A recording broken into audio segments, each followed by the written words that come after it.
safiirka dowladda Soomaaliyeed ee Mareykanka ayaa kulan la qaatay jaaliyadda Soomaaliyeed ee gobolka Ohio sida uu faafaynta warkan ku eegayo wariyahayaga Yuusuf Cabdi Shire. xafladan oo lagu soo dhaweynayay safiirka Soomaaliya u fadhiya dalka Mareykanka Mudane Axmed Ciise Cawad ayaa waxaa lagu qabtay hoolka shirarka libaaxyada ee magaalada Columbus, Ohio. xafladan oo ay soo qabanqaabiyeen qaar ka mid ah Soomaalida ku dhaqan magaalada Columbus ayaa waxaa ka soo qayb galay dadweyne isugu jira qaybaha kala duwan ee bulshada Soomaaliyeed ee ku dhaqan magaaladani Columbus.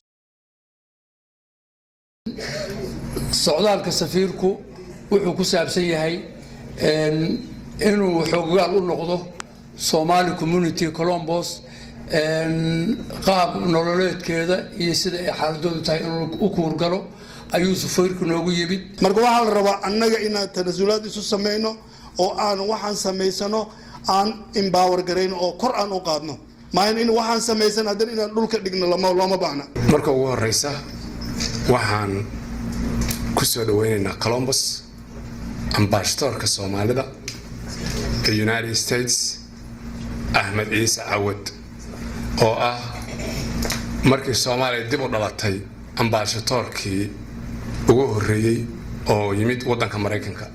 Soomaaliya 500 kun ka badan baa joogta meesha la Amerika. safiirka inuu u baahdo in lacag looga soo diro Soomaaliya ma aha haddaan dad wax garanayaan waa in la taageero safardu qabiilna ma laha shakhsina ma laha madaxweynena ma laha safardu waa calanka sovereignty calanka anaga marka runta idin sheego kullu xurma bashtoorka anaga sovereignty anaga waxay taala New York wataala xamar waxa u taalana waxa weeye dambiga anaga iskale. safaradu waxay qabatay waxay dib u bilowday soo saaridda ama qaybinta baasaboorkii Soomaaliga ahaa Washington waa laga bixiyaa dad Soomaaliyeed oo ku dhow 60 qof ayaa ilaa hadda baasaboor qaatay.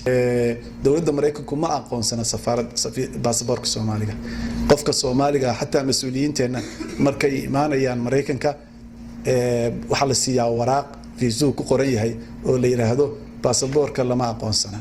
waxaanu bilownay inaanu baasaboorkii inaanu si formal ah aanu u submit gareyno codsi ah in baasaboorka la aqoonsado processkaas oo fiican meel fiican maraya.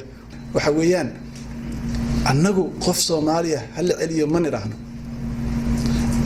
waa jeclaan lahayn in la ogolaado qof Soomaaliya laakiin qofka Soomaalidu inagii iyo muslimiin haddana inagii ayaa mararka qaarkood maxaa la yiraahdaa wixii leenoo hayay maaragtay inagii ayaa isu qoonsanay.